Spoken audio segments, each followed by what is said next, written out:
Uma boa noite a todos.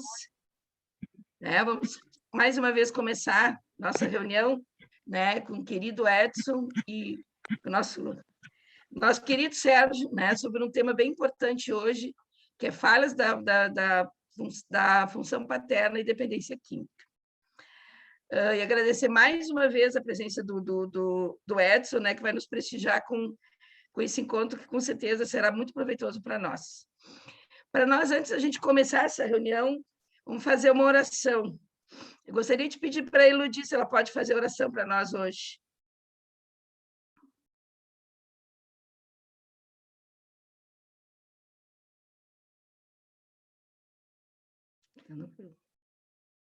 Oi, Elodie. Ela não ouviu. Tudo bem, Elodie? Vou fazer a oração nossa hoje para a gente começar o nosso evento, então. Bom, vamos nos preparando nesse momento de hoje. Mais uma vez, aproveitar a presença do querido amigo Edson para a gente discutir um tema importante, que com certeza será de muita valia e de muito significado para o nosso trabalho, para os nossos dias, para nosso crescimento, e com certeza ficará na lembrança da AME Pelotas, da AME Santo Ângelo. Pedir ajuda dos nossos mentores espirituais, que guiem o Edson e o Sérgio na condução dessa reunião, dessa discussão entre amigos, que na verdade não é uma aula, é uma discussão calorosa entre amigos. Agradecer também, nesse momento, a oportunidade de estarmos aqui, quando tantas pessoas, nesses momentos tão difíceis que estamos vivendo, estão adoecendo, estão nos hospitais, e não têm oportunidade de poder desfrutar de um momento tão importante como esse. Fazer uma oração também para todas essas pessoas que passem por esses momentos com tranquilidade, com serenidade, para que recuperem a sua saúde e para que possam seguir prosseguindo na sua vida, no seu trabalho, na sua função aqui na Terra. Agradecer ao Mestre Jesus e pedir que ele nos acompanhe hoje, abençoe o Edson e o Sérgio, para que seja uma reunião serena, tranquila e, com certeza, uma reunião de muito amor e de muito calor. Agradecer a presença da AME Santo Ângelo, que está presente agora conosco, e de todas as pessoas que estão participando hoje. Com certeza, esse evento trará grandes recordações para nós e, com certeza, sairemos hoje bem melhor do que a gente entrou aqui, com mais conhecimento, para poder dividir com outras pessoas. Que assim seja. Então, vou dar a palavra aí para o Sérgio conduzir. Muito bem, gente, uma boa noite a todos, uma alegria a gente poder estar se encontrando aqui hoje numa confraternização junto com a AME Santo Ângelo, né? Eu acho que esse é um momento histórico, porque no Dia do Amigo nós conseguimos fazer uma reunião de duas AMEs numa noite absolutamente inesperada, por caminhos completamente imprevisíveis, né? Então, eu acho que é um instante rico para que a gente possa se sentir muito feliz. Eu espero que vocês fiquem bastante animados aí com o nosso encontro. E, de início, eu queria dizer o seguinte, que é para uma alegria particular muito grande de estar com o Edson outra vez aqui, né? E, em particular, também porque nós combinamos de, nessa oportunidade, da gente fazer um trabalho de estudo ainda em sequência, aquele que nós tivemos com ele e com o Flávio no nosso primeiro encontro, mas agora, desta feita, especializando um pouco mais o tema, trazendo uma conotação um pouco mais, talvez, desconhecida para boa parte dos que estão aqui. O Edson, no outro encontro, ele chegou a mencionar um aspecto na questão da drogadição, que é muito importante a respeito de falhas no que nós chamamos de função paterna. E ele trouxe alguns conceitos, algumas apresentações E eu fiquei particularmente com muito desejo assim de ampliar esta abordagem, porque sob o ponto de vista emocional, sob o ponto de vista psíquico, é que estão as matrizes, o carro-chefe daquilo que nós vamos depois classificar como os quadros de dependência. Por trás de uma dependência física, existe um fenômeno psíquico. E nós não podemos deixar de lado o entendimento dessa parte para poder depois avançar sobre as abordagens que podem ser úteis para este tipo de problemática. Lembrando que o psíquico nós falamos no terreno das causas, né? E, portanto, ele é, para nós espíritas, sempre fundamental quando nós nos aproximamos desse tipo de definição. Nessa oportunidade, então, nós dividimos de início, eu e o Edson, eu vou fazer uma primeira apresentação teórica sobre o assunto, embasar teoricamente o tema. Logo a seguir, o Edson vai apresentar 2 casos clínicos, 2 vinhetas, né, de situações de pacientes que ele destacou para nós. E depois, no terceiro momento, nós vamos conversar sobre estes vértices de entendimento a partir do que foi dito na abordagem teórica e o entendimento dinâmico que a gente possa fazer sobre o tema. Bem? E aí vocês vão ficar absolutamente à vontade depois para poder interagir e fazer as dúvidas e as contribuições que julgarem necessárias. Edson, eu pensei assim, quando eu pensei de abordar a questão da função paterna, logo de imediato eu me vi na condição de ter que apresentar uma definição do que seria a função paterna e materna, né? Porque um só existe em função do outro, né? Da outra definição.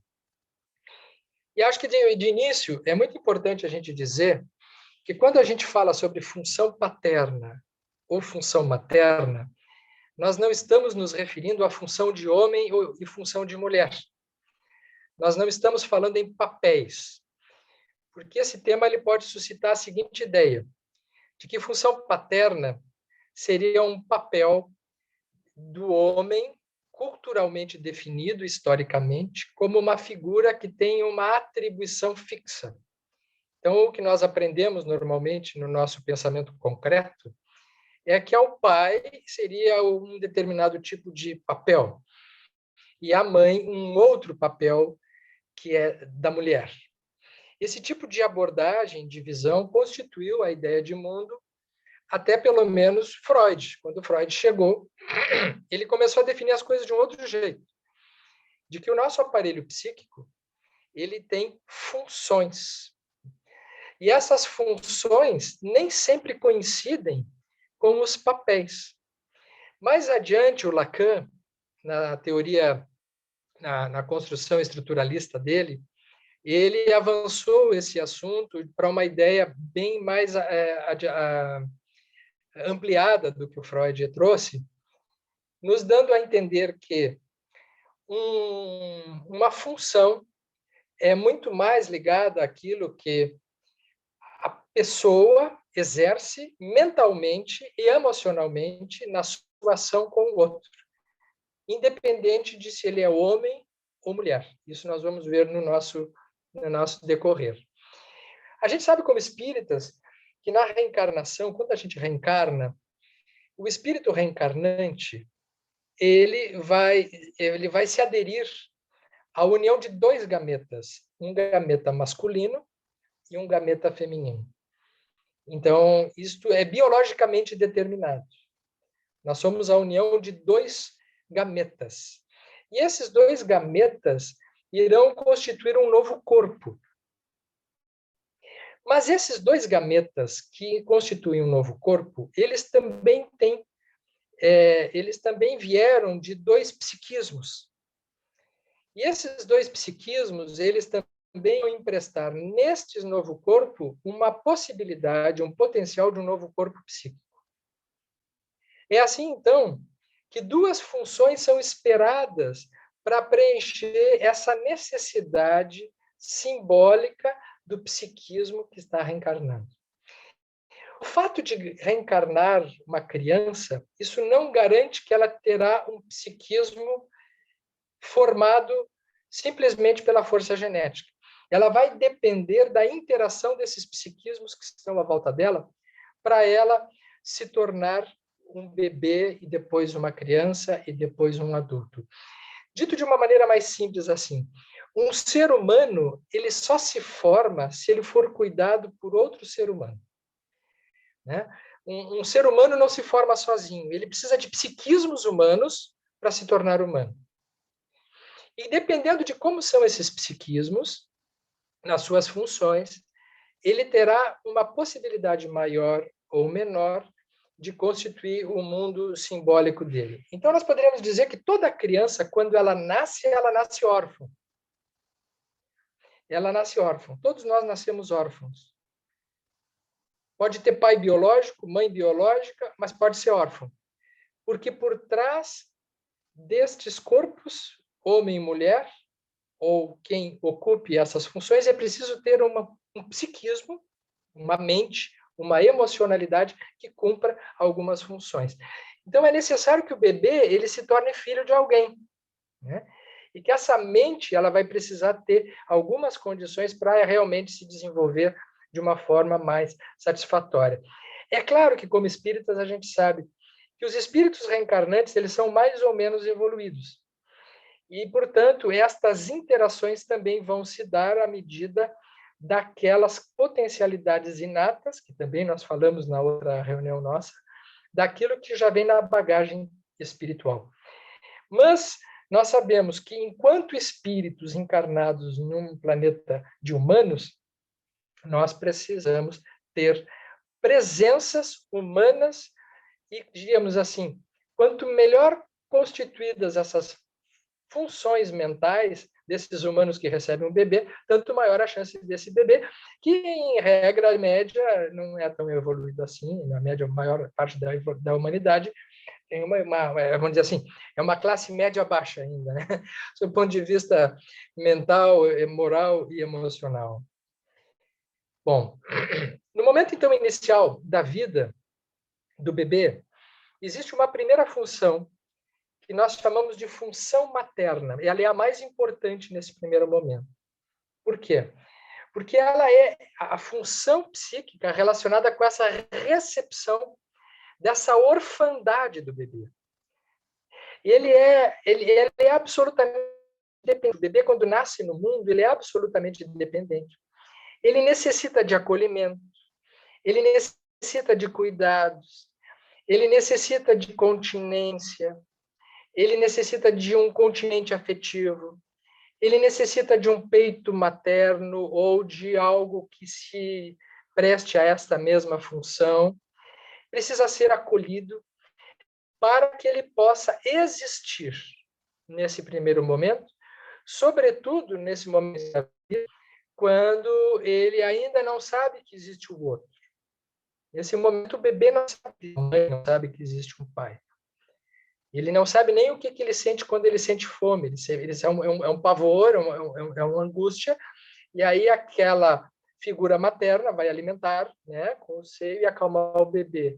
Naquele momento, a mãe, né, ela é alguém que empresta o seu corpo e o seu psiquismo para que o bebê se sinta ele, comece a se sentir ele. Mas ele é um só com esta mãe. Esta mãe, via de regra, é a mulher que tem esse bebê. Pode ter nascido desta barriga. Mas esse bebê pode ter uma barriga de adoção também. Alguém que adote um bebê pode ser esta mãe que faça essa função.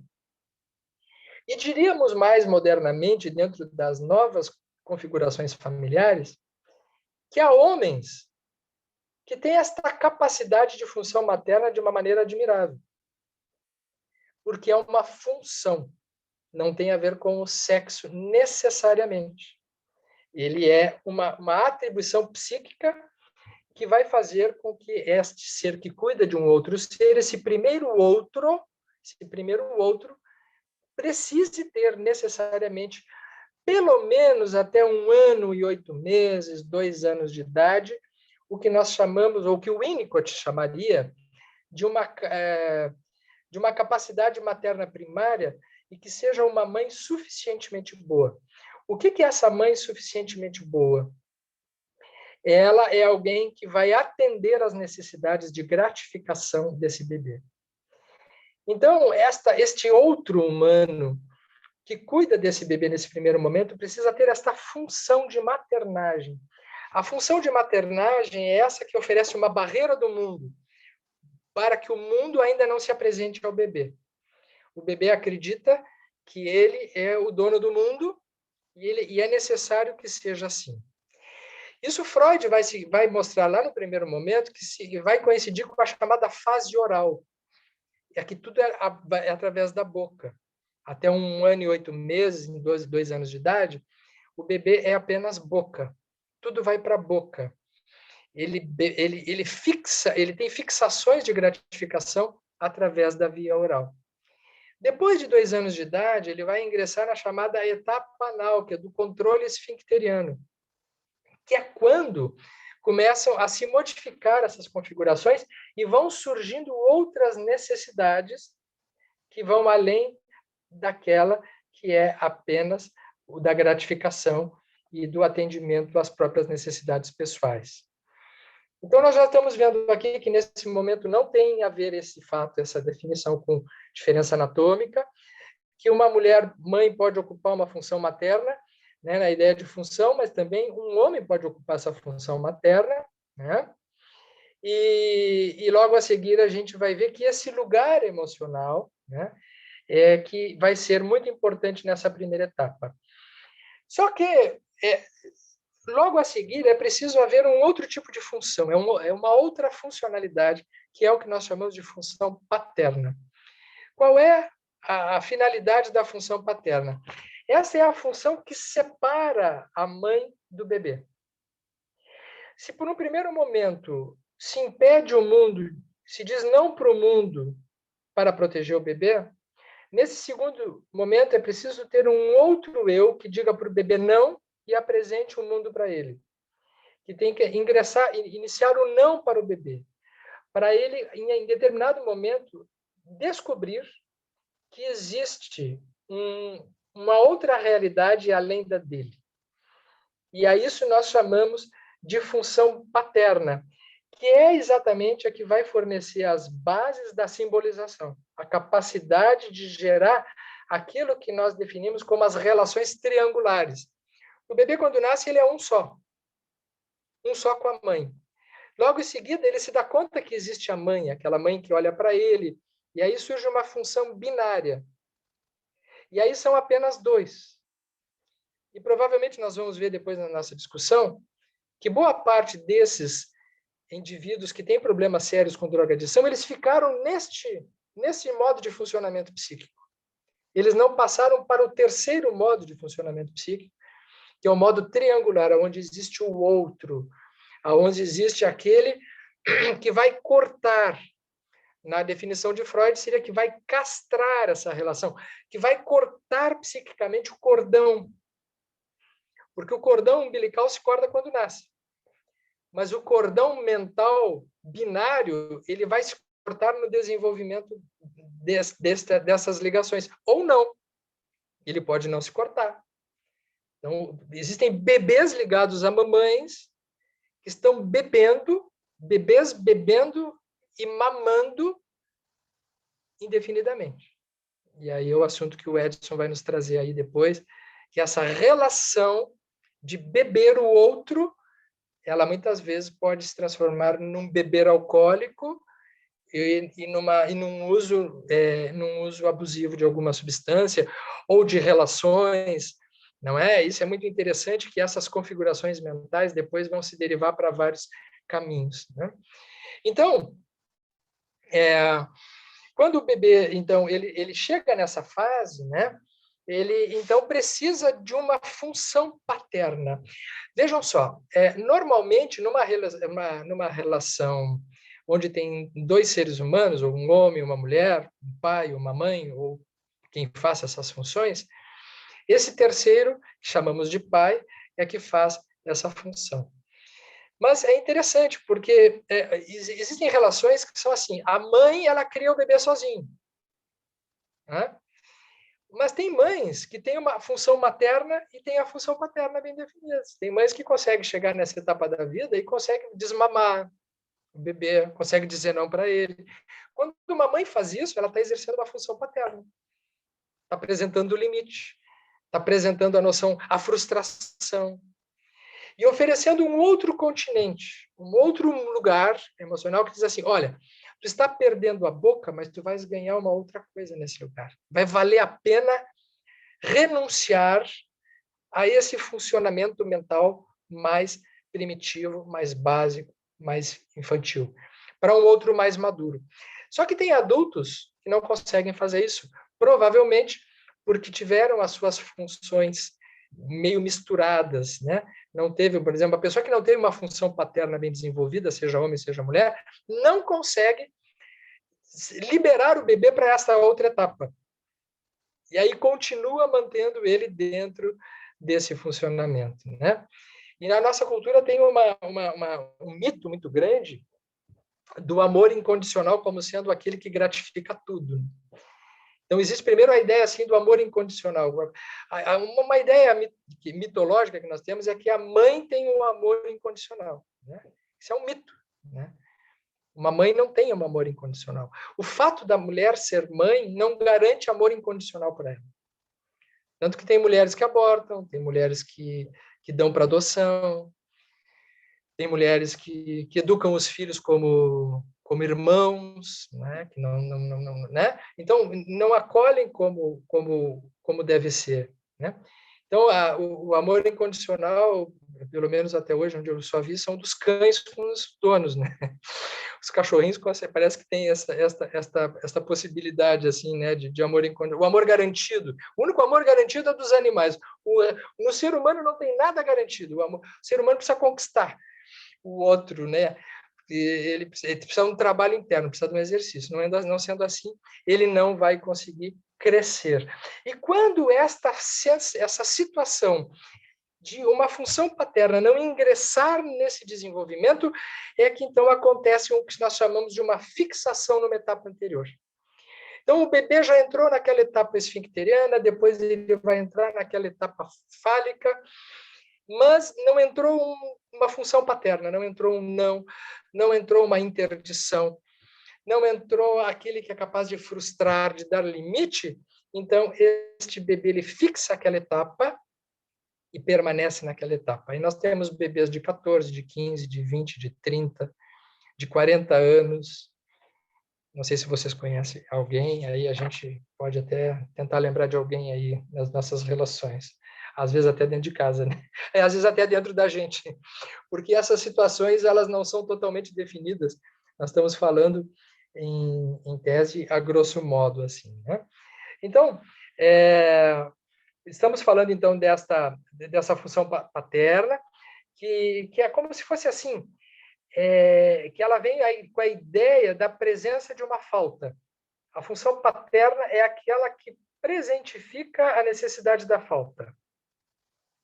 Né? Quando indica que a criança começa a perceber que aquele primeiro outro não é tudo. Aquele primeiro outro não é tudo. Tipo assim, a minha mãe, ela tem outros interesses além de mim. Né? A criança começa a se dar conta, ainda mais quando a mãe, é por isso que é muito interessante num relacionamento afetivo, que aquela que ocupa o lugar de mãe, em determinado momento, ela volte para a relação afetiva com seu marido, com seu companheiro, com a sua companheira, para que ela possa libidinizar outro objeto, um outro que não seja o seu próprio bebê. Porque quando o bebê permanece libidinizado permanentemente, ele fica com a ilusão de que ele é um todo no mundo, que o mundo é dele e que ele pode tudo. Então, estas são definições muito importantes para nós entendermos que o pai, nesse conceito, é uma espécie de um novo continente para o bebê.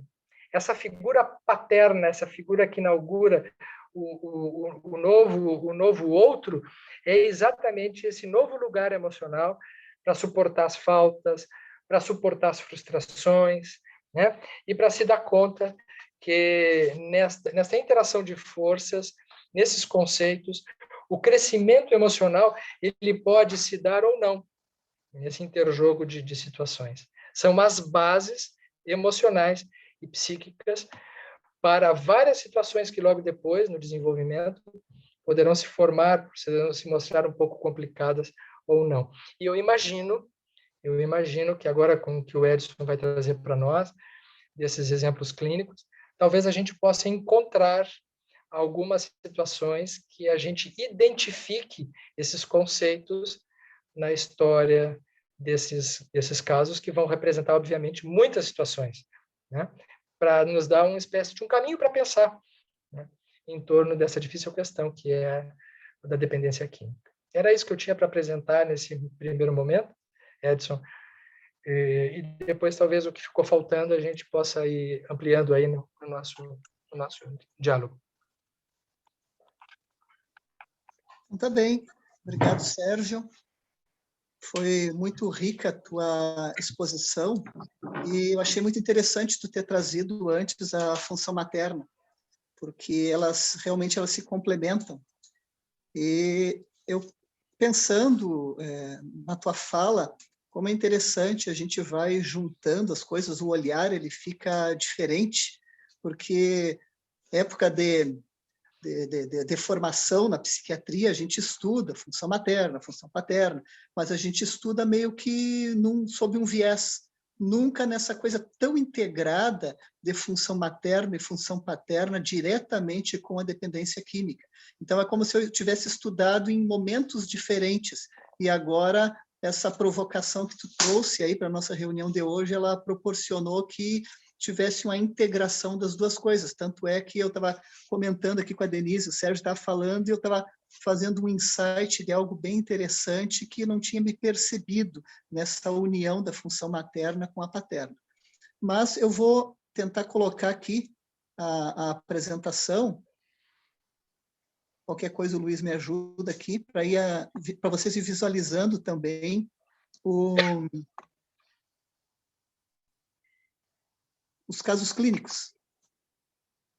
Está todo mundo enxergando aí? Sim.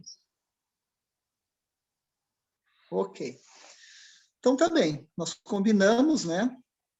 O Sérgio ia fazer essa parte introdutória e eu viria a trazer para vocês duas vinhetas, né? De casos reais de pacientes do meu dia a dia, de consultório, porém, é claro, sem identificar nada, sem trazer nomes. Fiz algumas pequenas alteraçõezinhas que não comprometem a história em si, mas para não ter problema de ninguém identificar, porque nós temos pessoas de Santo Ângelo também conosco, e não é uma cidade grande, né? Então, é importante a gente não identificar as pessoas. Então, primeiro caso clínico, desculpe, assim, está um pouco poluído, assim, com bastante informação no slide, só para não ter muitos slides. Eu só queria ver se eu consigo minimizar onde aparece a minha fotinho aqui, que fica em cima. Consegui. Aquela fica em cima da... Ok, organizei aqui. Bom, paciente A, então. Branco, masculino, 28 anos, formado em ciências da computação, brasileiro, solteiro. Chegou em meu consultório apenas o casal, no caso, os pais desse paciente, né? Relatando uma situação de muita tristeza devido ao filho estar usando cocaína e álcool. Segundo o que o filho relatou aos pais, o uso de drogas começara há aproximadamente 13 anos. Porém, eles descobriram apenas há 3 anos, devido ao filho estar se afundando, né? Desorganizando a sua vida. Tinha perdido o emprego, começou com a desorganização financeira, ele não estava conseguindo pagar os compromissos financeiros, cada vez pedindo mais dinheiro para os pais, o dinheiro dele em si não estava dando. Teve também um término de relacionamento afetivo, e aí ele caiu num quadro depressivo muito grave, com ideação suicida, e provavelmente aí ele acaba se afundando mais ainda na droga também, e nessa situação grave, depressiva e de ideação suicida, ele resolve abrir o jogo com os pais e pede ajuda. Nessa ocasião, o filho admitiu o uso de drogas para os pais e aceitou ser internado em uma clínica para desintoxicação e tratamento. Passou por um tratamento de mais ou menos 3 meses e depois continuou a sua vida numa cidade diversa da dos pais, uma cidade distante, e os pais eles iam tentando monitorar esse filho, tentando manter esse filho bem. Então, devido ao filho estar desempregado, né, os pais iam dando condições de moradia, dando mesada, pagando as despesas. Porém, ao longo desses 3 anos, eles não conseguiram tirar as drogas da vida dele, porque eles organizaram tão bem a vida desse filho, dando tudo para ele, que sobrava dinheiro e ele foi adentrando ainda o caminho das drogas. Deixa eu ver como é que passa aqui.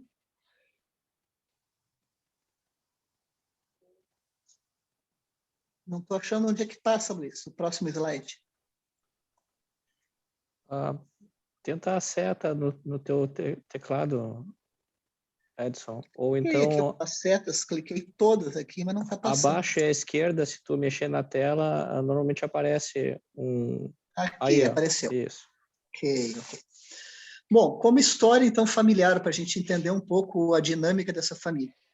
Ele é um filho único, de uma família de classe média alta, os pais são da área da educação, ambos com um nível de doutorado, os pais, negam história de grandes discussões entre eles, nunca passaram por separação. Com o filho, sempre estiveram fisicamente presentes e sempre supriram suas necessidades materiais. Porém, tinha pouco diálogo e pouca manifestação de afeto entre os 3. Então, não era visto assim, afeto entre pai e mãe, pai com filho, mãe com filho. Então, afetivamente não aparecia manifestações. Ao longo da vida, tiveram muitas dificuldades em dar limites ao filho. O pai preocupava-se em trabalhar bastante, trazer dinheiro para casa e deixava com a mãe a função educacional. Quando surgia algum problema maior, o pai tentava dar algum limite, mas a mãe ficava com pena, contrariava a postura mais firme do pai e ambos não sustentavam a postura orientadora.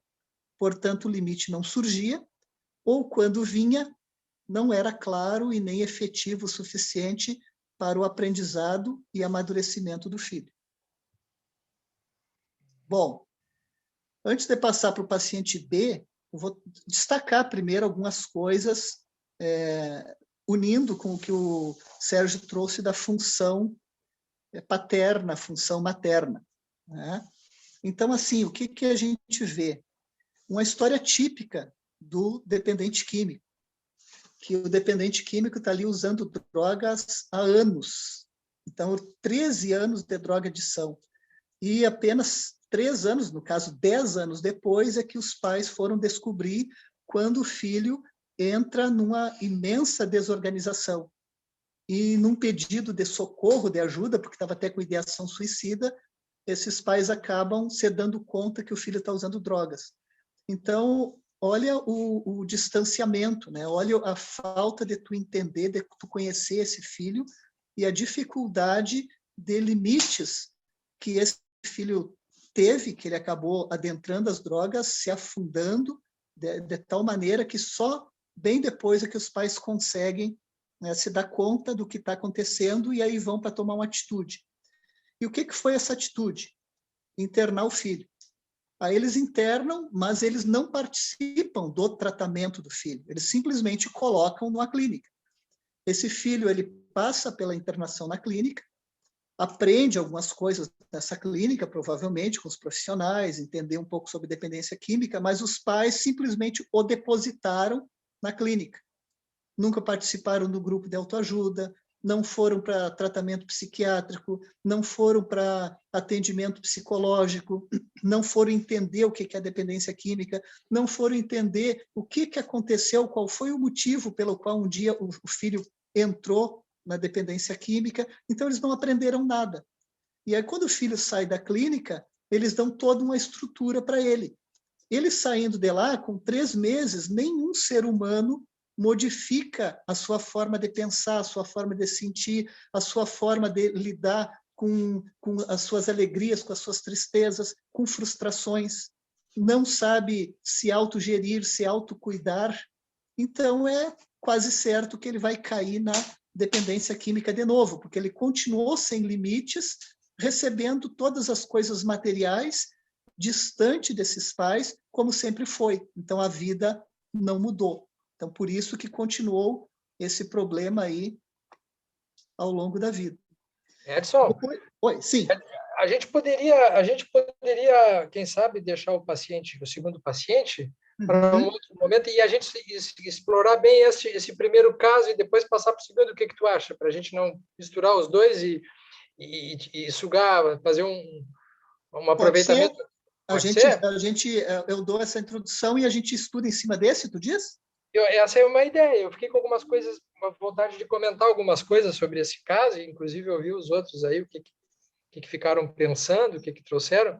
Quem sabe a gente vai indo um por um. Que sabe? Pode ser. Uhum. Eu só vou, então, comentar um pouquinho dessa história familiar, destacar algumas coisas, claro. E aí já jogo para ti de novo. Com certeza. Bom, o que a gente vê aqui nessa história familiar, né?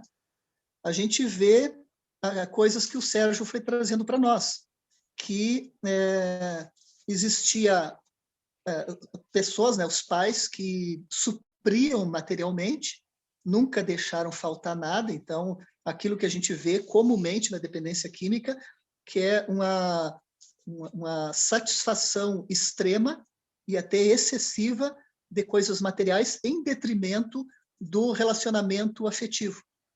Né? Aquela adoção, o adotar esse filho afetivamente que o Sérgio falou, que acabou faltando aqui. Então, ele não foi adotado afetivamente.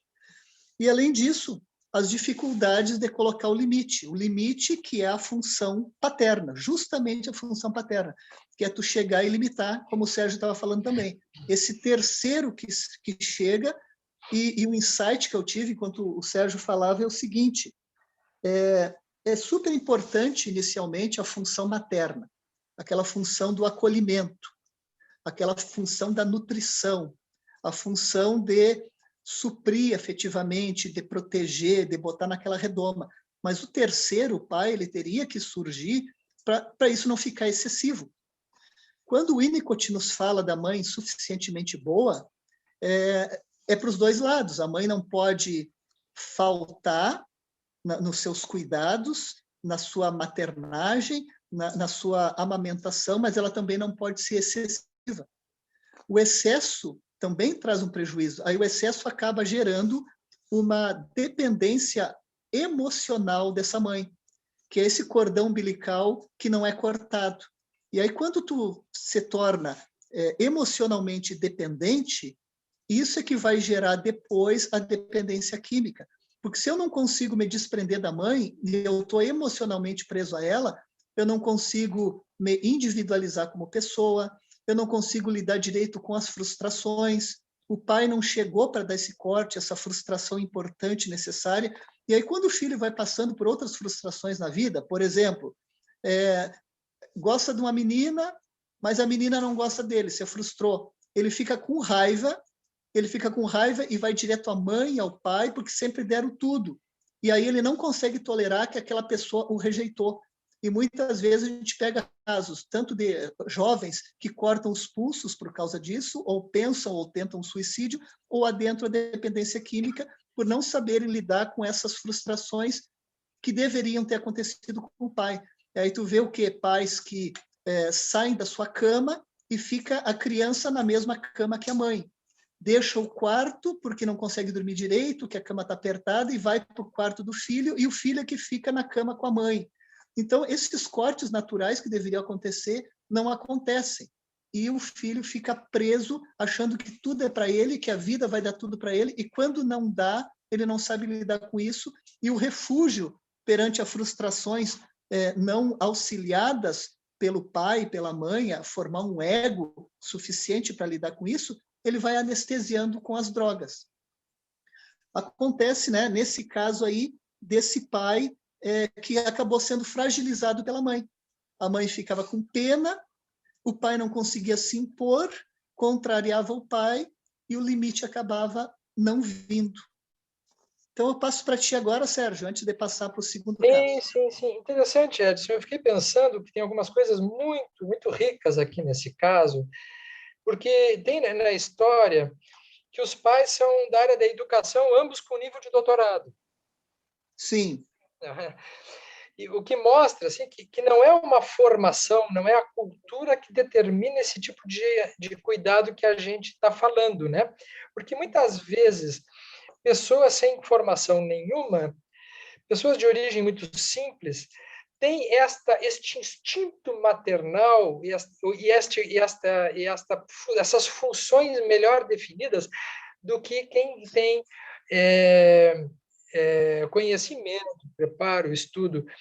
Então, o que não também significa que quem tenha estudo não possa ter também funções paternas e maternas bem definidas, mas como realmente... Mas, Sérgio, deixa eu colocar junto contigo isso, que eu acho muito importante o que tu destacou, porque é bem aquilo que a gente vê na doutrina de Kardec, né? Que é muito mais fácil a gente cair por causa das coisas materiais. Né? A pessoa que tem mais condições financeiras vai suprindo com as coisas materiais e é muito mais fácil de tu te perder. Por isso que a prova da riqueza, classe média alta, é mais fácil da pessoa cair do que aquela pessoa que vem com menos condições financeiras. É isso aí que tu está trazendo. Porque queria um distanciamento, né? Parece que esta função de trabalho, de estudo, de doutorado e tal, de algum modo criaram uma distância. É curioso como esse menino, ele era órfão até eles descobrirem que ele estava usando drogas. Ele era órfão, ele não tinha tido ainda afetivamente pais, nem pai nem mãe. Eles estavam lá, forneciam suprimento físico, mas pouco diálogo, pouco afeto, pouca presença. É como se fosse... Tem uma coisa que o ser humano não suporta, que é a indiferença. A indiferença é a pior coisa que tem. Sabe que existem famílias que existem brigas. Aqui diz assim, é uma família que nunca teve nada, nunca passaram dificuldades, nunca teve discussões, nunca se separaram. Isso é uma tragédia. Uma tragédia. Casais que aparentemente vivem harmonicamente, mas são indiferentes. Eles coabitam, eles moram dentro de uma mesma casa, mas eles são estranhos. Eles não interagem, eles não se importam, eles não brigam, eles não fazem as pazes, eles não choram, eles não se arrependem. E isto faz com que esta presença inicial, me parece que nesse caso aqui, tem uma falha materna muito importante também. Porque esta criança, ela não teve aquele suprimento inicial. Ele não chegou nem a ter uma fusão, assim, um suprimento de gratificação. Esta mãe também estava ausente, né? E é muito curioso, porque depois, quando surge a drogadição e o risco de suicídio, e eles não conseguem controlar o uso de drogas, o pai tenta dar limites, que é muito mais uma coisa assim, volta para o normal, volta a não dar trabalho, não me dá preocupação, não quero me envolver com esse tipo de problema, e passa a brigar com o menino. É a primeira vez que o pai se sente convidado a ter que participar, mas é de uma forma castradora que o menino não aceita, porque como o pai não teve presença afetiva antes, ele não aceita essa interferência, porque ele é um estranho. E a mãe sente pena. Esta pena chama muito atenção, porque muitas vezes por trás da pena existe culpa, que parece ser o caso aqui. Aquela mãe que não estava presente de um modo satisfatório, agora ela está se dando conta do buraco que ficou ali. Então, quando o pai chega de forma mais brusca e dá um limite, ela sente pena. É como se fosse uma acusação para ela. Assim, não faz isso com o coitadinho. Porque é como se estivesse admitindo assim, porque eu também fiz parte disso, desse buraco. Então, aí depois eu quero ouvir de ti qual isso a gente pode deixar para depois, de repente, ou depois de ouvir. Pode lançar a pergunta. A pergunta é assim, tem como tratar este menino sem tratar esses pais? Sem, né? sem Excelente chamar pergunta. esses... Né? Porque as identificações primárias deste dependente químico, a dependência química aparece, nesse caso aqui, se assim, eu estou colocando alguma coisa no lugar de algo que ficou faltando para mim. Tem algo que eu não tive. E aí, então, a substância, tentar fazer parar apenas a substância é simplesmente adiar a próxima recaída. Porque senão, porque ele vai continuar com a falta, né? De alguma coisa que nem ele sabe o que é. Né?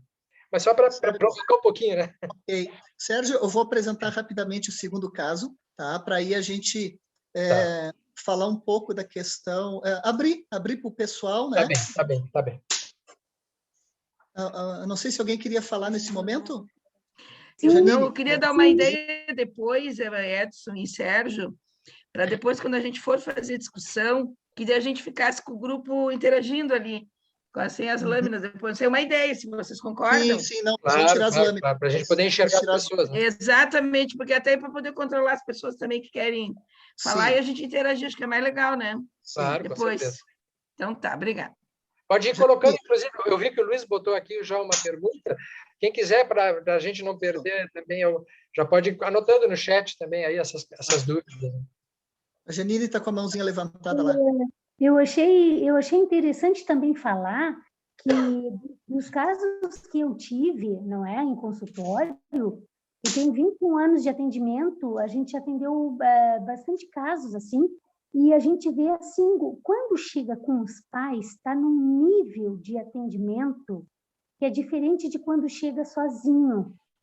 Quando chega com os pais, já está configurado, antes dos pais falarem, tipo assim, os pais chegaram com o bebê deles e não sabem o que fazem com o bebê. Não é? Então, nesse caso, quando chega com os pais, é realmente uma situação afetiva original, ali dos primeiros anos de vida, onde o bebê não se estruturou pela falta do limite, que causa frustração e estrutura ego, e esse bebê se sentiu abandonado. O abandono. Não é? Mas não abandono, desamparo, porque a nível emocional é desamparo, né? Então, o problema das drogas vem muito disso também. Não é? Mas aí a gente segue com o segundo caso, conversando. Ok. Vamos lá para o segundo caso, então. Deixa eu fechar aqui, deixa eu ir me achando aqui nesse...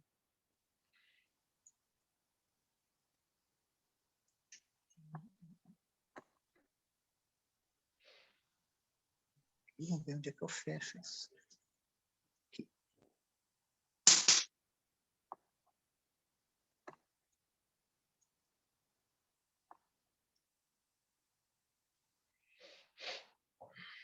Bom, paciente B, então. Branco, masculino, 23 anos, estudante universitário, trabalha no comércio, casado, um filho de 1 ano. Sendo que esse filho de 1 ano não foi quando ele chegou a mim no consultório.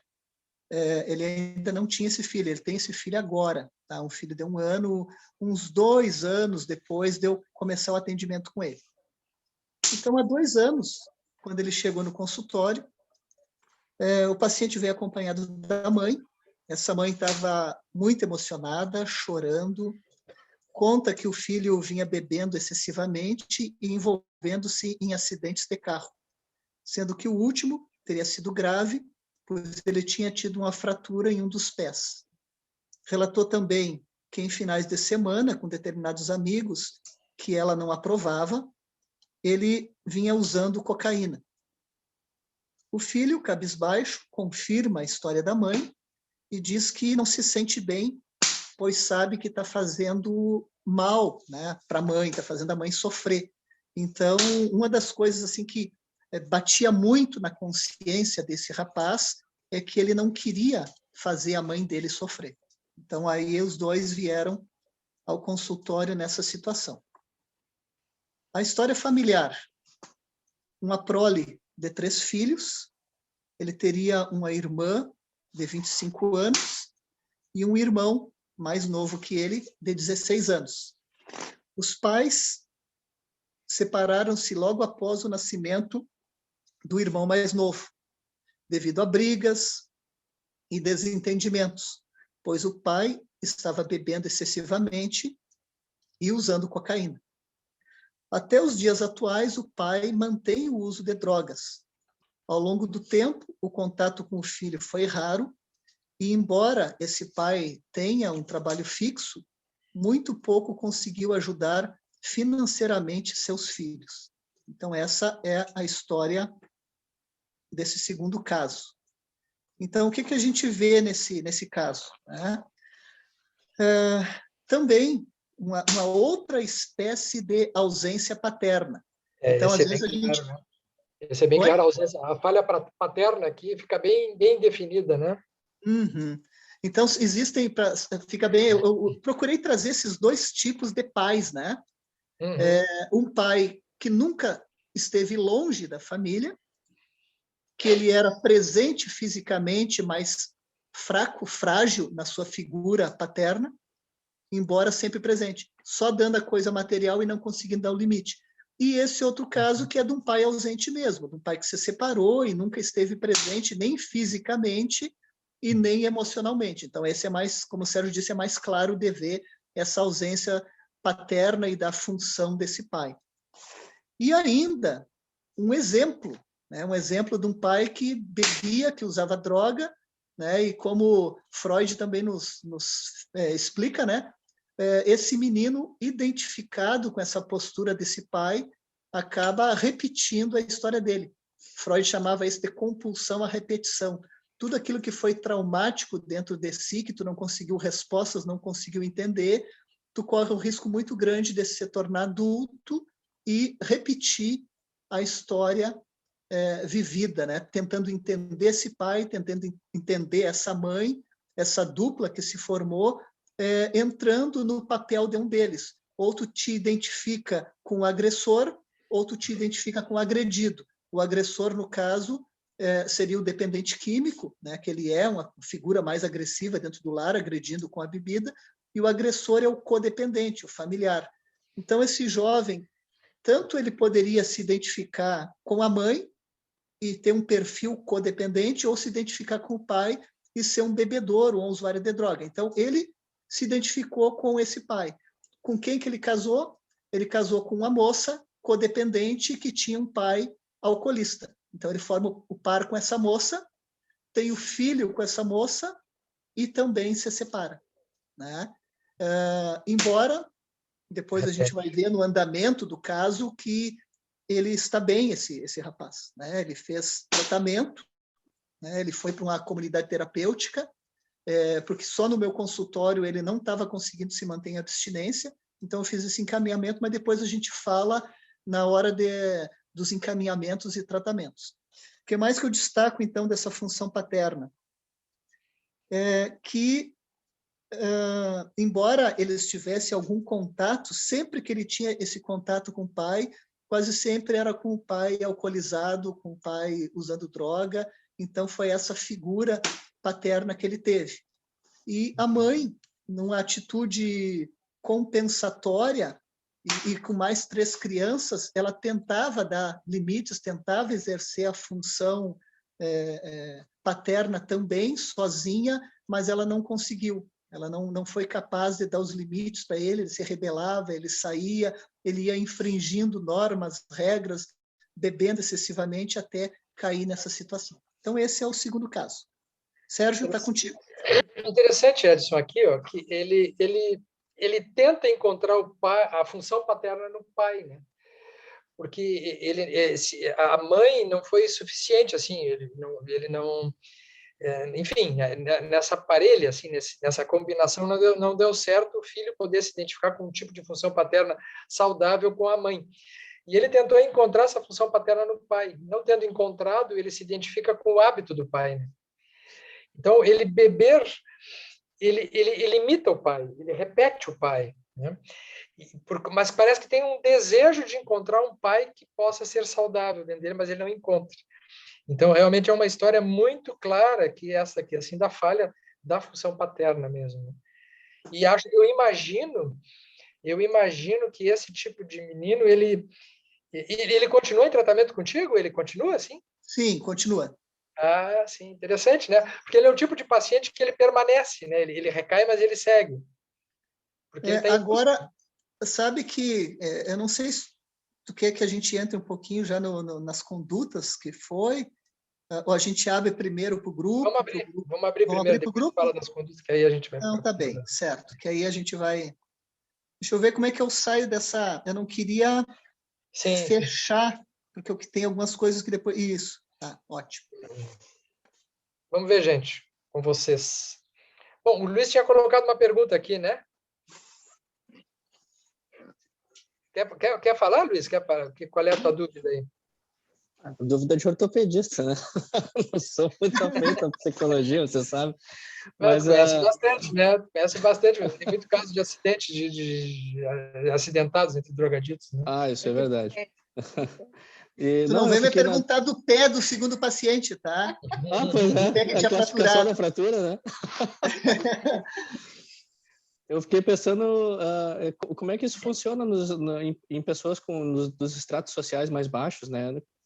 Obviamente não aqueles que que estão lá no submundo da droga, que estão no meio da violência, mas até porque tu mostrou para a gente lá na outra apresentação, né, que tinha, por exemplo, o que era o traficante, que você dizia que usar drogas era coisa para burro, para idiota, que ele não fazia isso, mas a gente sabe que tem muitas pessoas que vivem, né, tragédias em famílias, né, são pessoas que quando vai ver a história dela, é um rosário de sofrimentos de início ao fim e que são de um extrato social bem mais baixo.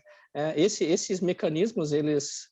Claro que a gente sabe que o ser humano é muito, muito amplo, eu acho até injusto eu fazer essa pergunta dessa maneira, mas para mim, tá, a grosso modo, o mecanismo seria o mesmo, independente do extrato social? Sim, Luiz, a tua pergunta é válida, é bem importante, e só para vocês entenderem que segue mais ou menos a mesma regra. Tá? No extrato de classe média-baixa, da classe baixa, é muito mais presente ainda essa questão da falha da função paterna. E sendo que na classe média-baixa e na classe baixa, é mais parecido com o segundo caso. São pais que sumiram. A grande maioria, os pais sumiram. 90%, 99% sumiram os pais.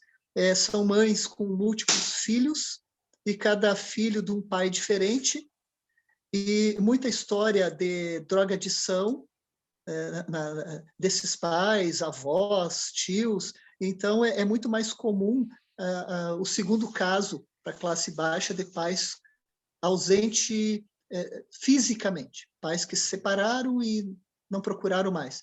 Eu tive uma experiência de trabalhar mais de 10 anos em comunidade terapêutica, comunidade que atendia pessoas de classe média-baixa, classe média.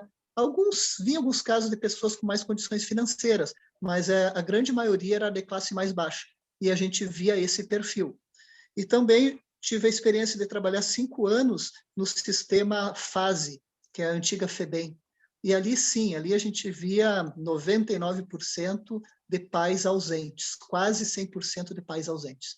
E aqueles jovens que entravam em conflito com a lei, aí a gente via também muita questão da comorbidade e da sociopatia junto.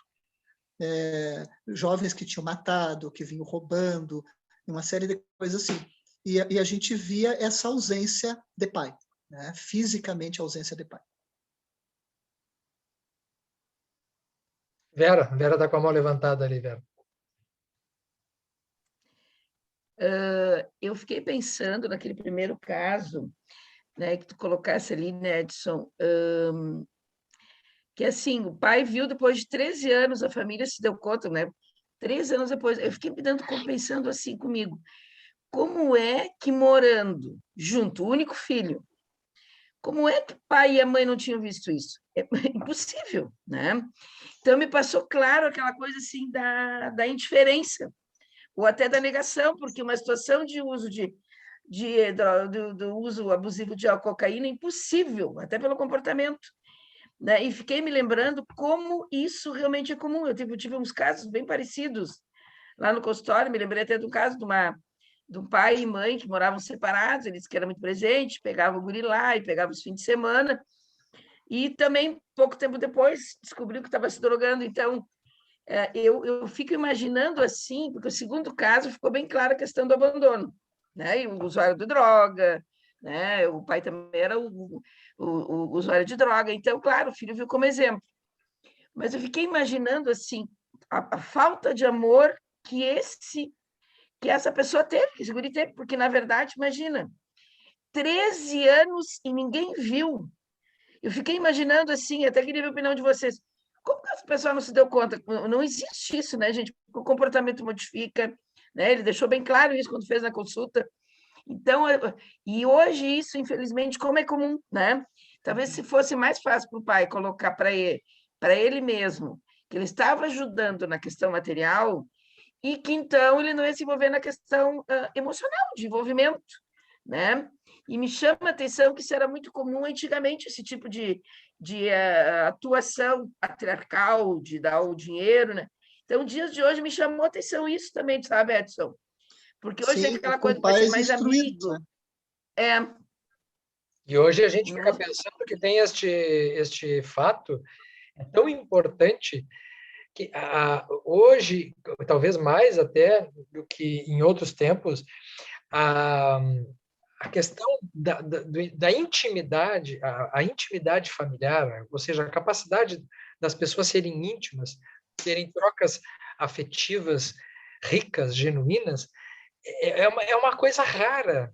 Isso que a gente imagina que as pessoas têm dentro de casa, que seriam trocas afetivas, não existe muito. É por isso que talvez na pandemia, quando as pessoas foram obrigadas a ficar dentro de casa, houve um aumento do número de substâncias. Porque a falta, quando ela é intolerável, quando ela fica um vazio imenso, ele acaba tendo uma demanda de necessidade de suprir isso de algum outro jeito. Então, aumentaram o número de substâncias, não sei se tu concorda, Edson, de substâncias, de álcool, drogas e remédios, né? E medicamentos. Quando a gente fala em drogas ilícitas, a gente esquece das listas também, né? Um aumento do número de psicofármacos, um aumento de... A procura por atendimento desse nível foi muito, muito grande. Por quê? Porque esta capacidade de trocas afetivas ele é um elemento raro. Hoje nós temos uma série de fugas. As crianças com iPad, as crianças com a internet, essas fugas para outras coisas são uma espécie de dependência também. Hoje tem dependência de jogos, dependência de grupos, dependências de likes, dependências de... Sabe, tudo são capítulos de dependências, né? Então, a adição, ela é uma espécie de denúncia da falta de alguma outra coisa. E aí, então, que a doutrina espírita nos chama, né, para esse contexto afetivo, moral, assim como a matéria-prima que pode dar uma satisfação para aquilo que Jesus dizia, olha, sem o amor vai ficar difícil. O que pode preencher as grandes lacunas é a afetividade, né? Parece que por aí muito, então. Ao mesmo tempo em que aumentaram também as separações de casais com essa pandemia, né? Então, acontecem esses dois fenômenos aí, né? Mas tem algumas pessoas com as mãozinhas levantadas ali, a Janine primeiro, depois a Juliana, que eu vi.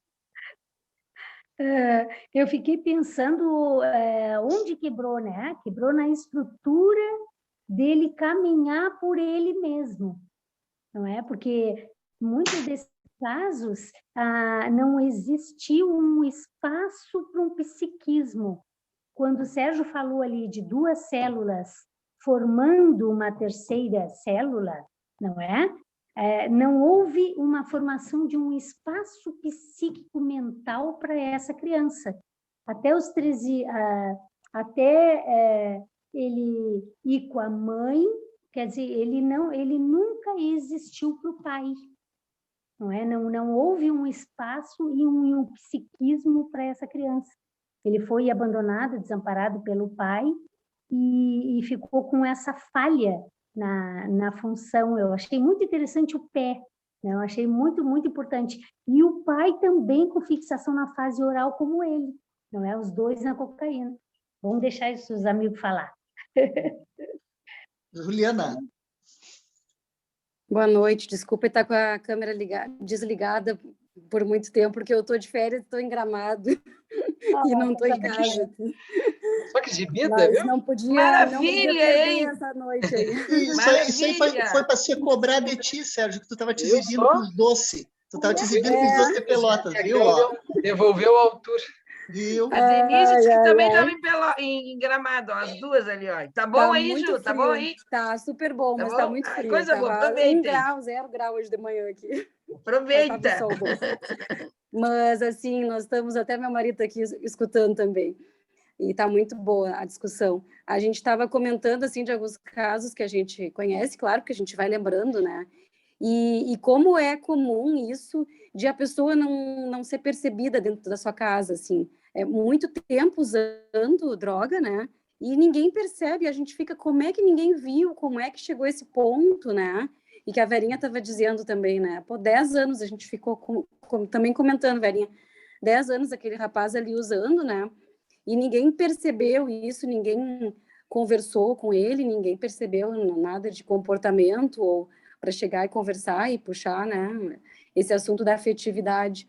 E eu vejo muito, assim, eu sou neuropediatra, Edson, então eu pego, claro, eles na adolescência ali, e depois eu me perco, eu fico sem saber muito os casos, assim, que acabam nisso, né, porque eu não pego muito esse lado, mas eu pego crianças assim que eu fico pensando que risco que tem, porque crianças abandonadas também pela mãe e pelo pai, que ficam com os avós, aí essa mãe sai e arranja outro marido, e em geral muito envolvimento com droga dessas figuras assim, né, maternas e esses pais novos que as mães arranjam, e ele com a avó, e com problemas de transtorno opositor desafiante, depois transtorno de conduta, ou hiperatividade, que a gente pega muito, né, com essas comorbidades psiquiátricas.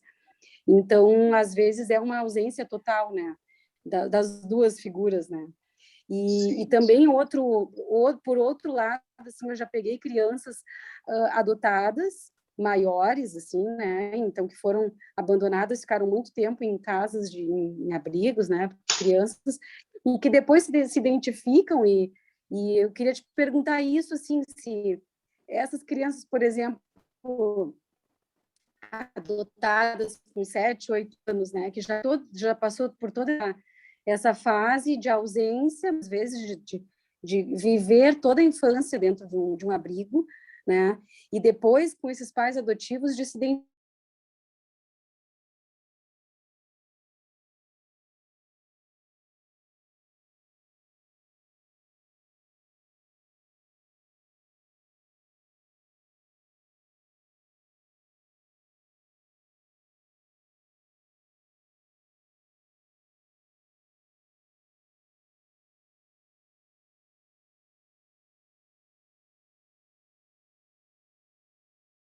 pai biológico e ainda separar irmãos, né?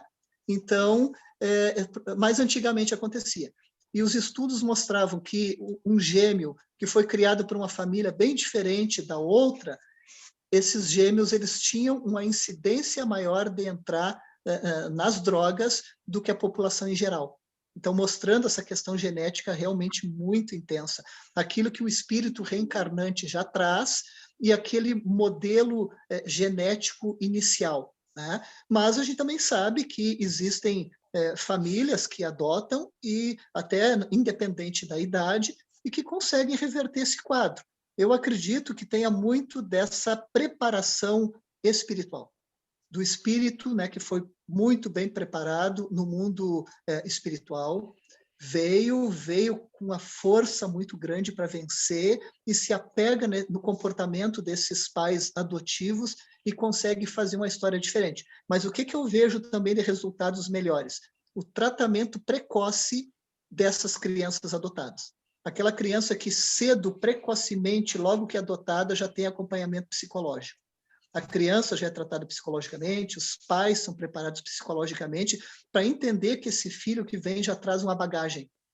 Pais que têm uma visão espiritual também, entendendo, sabendo colocar E aquilo que a gente está falando hoje, que é o nosso tema da noite, a função materna e paterna bem executada, principalmente a paterna. Porque quando ele chega nessa idade aí, 3, 4, 5, 7 anos, ele está precisando muito mais da função paterna. E o que a gente vê que se perdem os filhos que são adotados? É que muitos pais eles têm uma pena, né? Aquela pena de novo aparecendo, né? Ele já teve a perda dos pais biológicos, ele foi adotado, aí vão dizer se eu sou firme com ele, que eu adoto uma criança para eu judiar dessa criança, para eu tratar mal. Às vezes é a dificuldade dos pais adotivos de entenderem que amar um filho não é dizer sim para tudo, né? É, como dizia Winnicott, é frustrar de uma maneira adequada. Não dar excessivamente, porque a dependência química ela se cria através dos extremos, né? Ou casais indulgentes demais ou rígidos demais. Esses são os extremos que deveria de ser trabalhado, né? Sabendo que a gente vai ter que ter uma forma de dizer o não com amorosidade, de dizer o não com carinho, de dizer o não com afeto, mas dizer esse não. Esse não é importante, é preciso. Tá? A Denise aqui comigo, a minha esposa, né? E a gente está sempre... Hoje, então, parece que porque tinha esse tema da função paterna, me exigiram ao máximo hoje a função paterna aqui em casa. Né? A coisa estava feia. Chego de 11 anos que nunca quer comer, um magricelo que nem eu não quer comer, né? E aí tem que dizer, não, tu tem que comer. Mas eu não estou gostando dessa comida, porque o macarrão não está bom. Olha, é o macarrão que tem. Tá? Foi feito com amor, com carinho, é esse que tem. E se tu não comer o macarrão, tu não vai para o computador, porque ele está de férias, né? Então tu não vai para o computador. Ou tu come. Né? E aí ele fica emburrado e fica bravo. Diz, olha, filho, sem comer tu não vai. Não tem um docinho, não tem nada disso. Tá? E o pai não abre mão disso e deu. Simples assim, sem brigar, mas firme. E fica do lado dele, até comer. Né? E aí, depois que dá essa brigada, aí fica uma semana bem. Aí na outra semana começa de novo. O adolescente, que tem 18 anos, não está em aula online, queria fazer aula deitado. Aí a mãe foi lá e brigou para levantar, não levantou. A empregada que trabalha em casa, que criou ele, não saiu da cama. Aí vai a função paterna, vai o pai lá. Filho, não existe aula deitado debaixo das cobertas. Tu vai dormir, cara. É certo que tu vai dormir. Tá? Ou eu vou te mandar para aula presencial lá no Tiradentes, que tu não está querendo ir. Então, tu vai presencial. Ou tu te levanta, ou tu te levanta. Aí levanta. Às vezes, sabe, isso é muito interessante, gente, que na formação em psiquiatria e depois na dependência química, os meus professores, eles diziam assim, a mãe, ela fala 10 vezes aquilo ali. O pai fala uma, acontece. Não é porque a voz do pai é superior à da mãe, não é. É porque é um natural a criança quer ouvir a função paterna, aquele limite do pai, ou quer ouvir os dois. Então, o pai não pode fazer essa sacanagem de não ajudar a mãe. Então, eu estou sempre meio atento, né? Quando eu vejo que a Denise está querendo se estressar com alguma coisa, eu apareço em cena. Eu deixo ela fazer a abordagem dela, né? Ela faz a abordagem quando vê, não, vamos lá que eu vou ajudar. Quando os dois falam a mesma coisa, não tem escapatória para a criança. Na dependência química, o que acontece é que a mãe diz sim e o pai diz não. Ou o pai diz sim, a mãe diz não. E aí o id, né, que é os instintos e desejos, a criança vai se aproximar justamente daquilo que lhe convém. E o ego fica mal construído. Então, a gente tem que saber qual é a forma adequada. O casal está em dúvida. Então, não diga naquela hora. Você retire um pouquinho. Eu, como muitas vezes, não sei o que dizer naquele momento, porque eles sabem argumentar, né? Então, eu digo assim, olha, não tenho ainda uma resposta para te dar. Só posso te dizer que, nesse momento, eu não acho que está legal o que tu fez, não gostei muito, mas a mãe e eu vamos conversar e depois nós vamos dar uma resposta. Às vezes, eu até digo, olha, tu tá de castigo, eu não sei qual é ainda, eu vou pensar ainda de acordo com o que tu fez, mas eu já vi que não tá legal. Tá? E ele já sabe que o bicho vai pegar nesse sentido, né? Mas com tranquilidade, falando, mas tem que aparecer, essas funções têm que aparecer. Não importa se é adotivo, não importa se é biológico, não importa a configuração familiar, se fizer desse jeito, não importa se esse filho foi adotado ou não, ou com que idade foi adotado, mas essas figuras têm que aparecer de uma maneira coerente, de uma maneira clara e de uma maneira que se compreendam naquele limite que vão dar para o filho. Aqui tem, Edson, a nossa colega Karina Migliorini, é isso? Acertei? Ela tinha colocado no chat a seguinte colocação: a genética também interfere. Ao buscar copiar hábitos do pai, ela está se referindo no caso B. Ao buscar copiar hábitos do pai, após o contato com a droga, penso que fica mais difícil de sair da dependência pela questão genética, além da psicológica. Então, acho que isso tu chegou a trazer agora aí, quando se somam esses fatores, né? Sim. Uma coisa importante da gente entender nessa soma de fatores é o seguinte: não é só a dependência química. Quase todas as patologias, elas são multifatoriais. Geralmente, vai existir a união das duas coisas, o fator genético ou o fator comportamental. E, geralmente, eu coloco para os pacientes, né, que a genética eu não vou conseguir mudar, a genética deles. Mas no comportamental, a gente pode intervir, a gente pode trabalhar. E aí, eu não sei se vocês me permitem... Quem sabe tu fala agora então, sobre as tuas condutas, não? Tá. Então, assim, ó, o que acontece, né? Conduta do paciente A. Vamos começar por partes. Paciente A, né? Que os pais ausentes colocaram numa clínica e nunca acompanharam. Então, a conduta com eles no consultório foi dizer para eles justamente isso, que enquanto eles pais não se tratarem, esse filho vai continuar na dependência.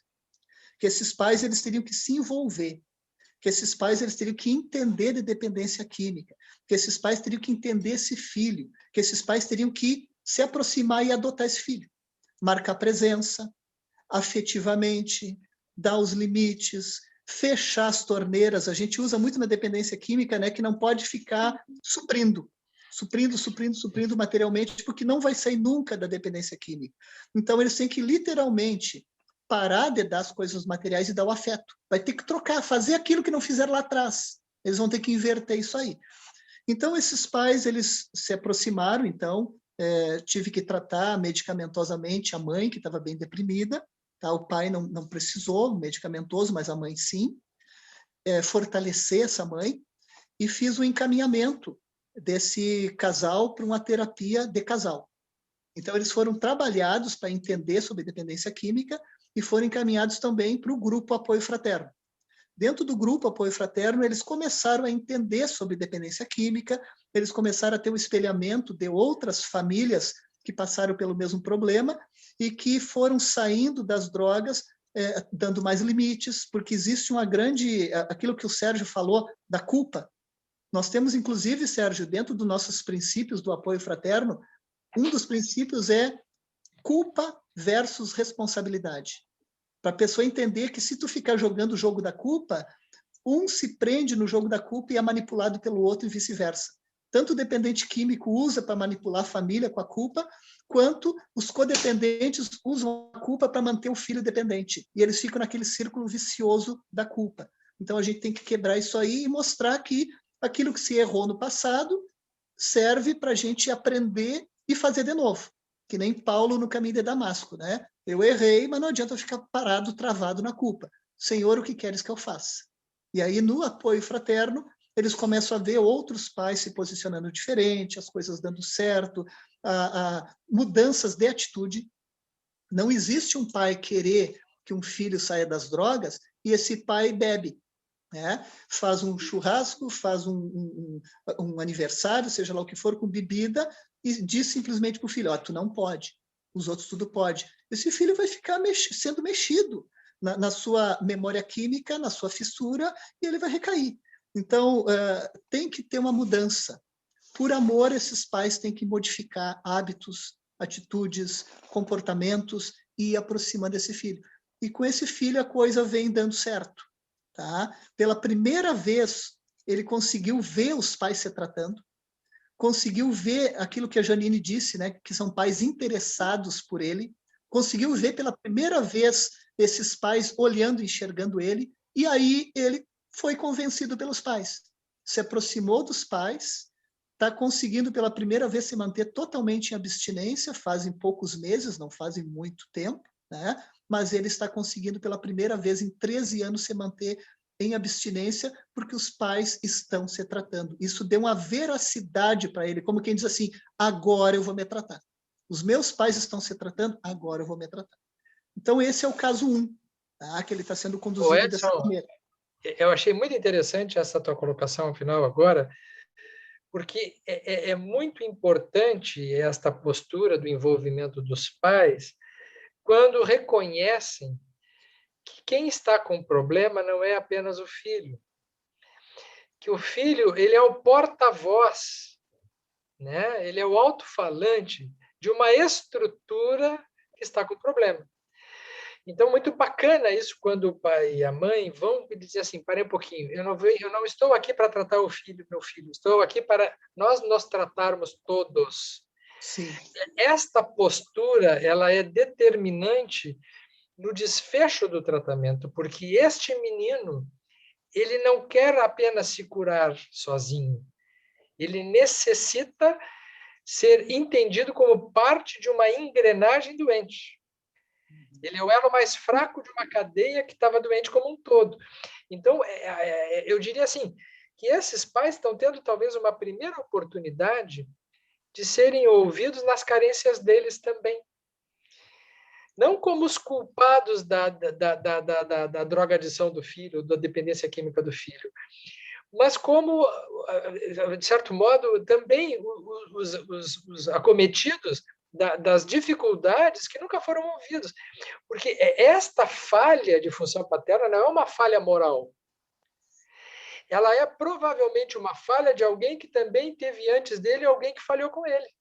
Sim, Sérgio. Não é? É uma sucessão transgeracionais. Transgeracionais. Né? Quer dizer, ninguém dá aquilo que não tem. Ninguém dá aquilo que não tem. Ele tem alguma parte da sua vida que também foi complicada. Essa pessoa também precisa ser ouvida. Né? Então, eu acho que esta descriminalização do juízo de valor dos tratamentos psiquiátricos é muito importante para que a pessoa receba isso não como uma condenação. Olha, tu quer que teu filho melhore, então tu está condenado a ter que te tratar também, né? Não, é uma oportunidade. Apesar de tu ser doutor em educação, tu está no jardim da infância da carência afetiva. Queridos, eu aproveito, sim, eu aproveito essa fala aí do Sérgio. Eu já tinha colocado isso para o Luiz, do nosso primeiro encontro, né, que eu estive aqui com a AME Pelotas, né? E reforço, viu, Luiz, Sérgio, todos os que estão aqui, né?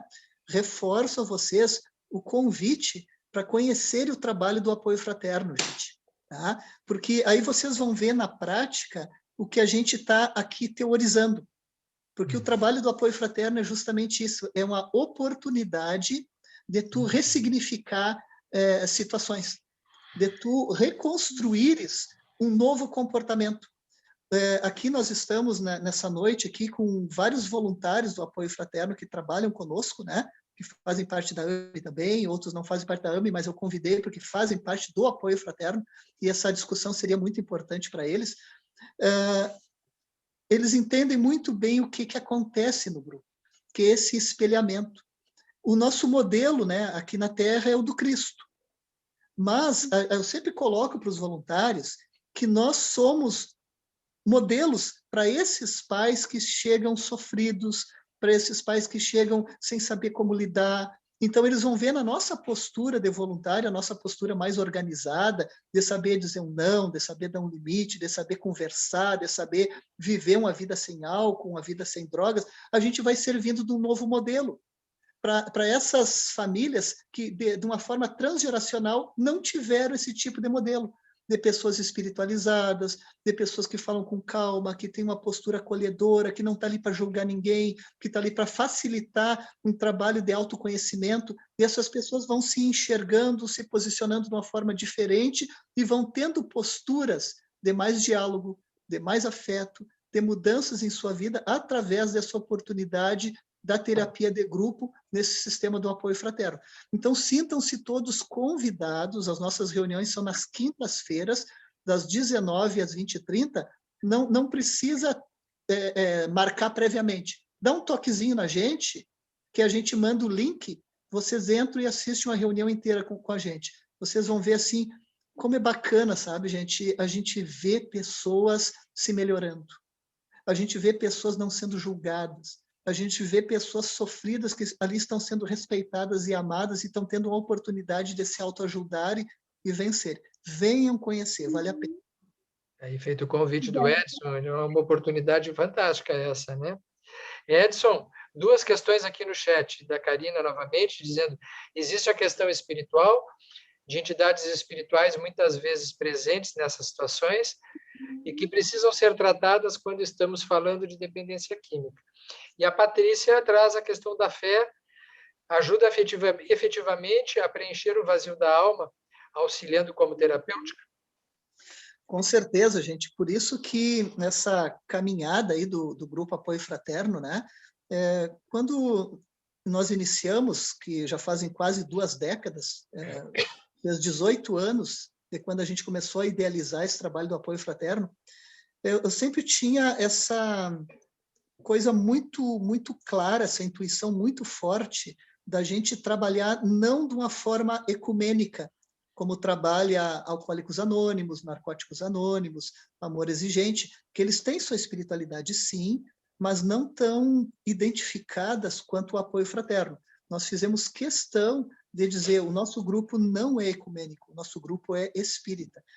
E depois, cada vez mais, né, Sérgio, a gente vai vendo, assim, dentro dos nossos congressos, como a espiritualidade vem sido respeitada cada vez mais, estimulada cada vez mais, inclusive pelos médicos ateus, né?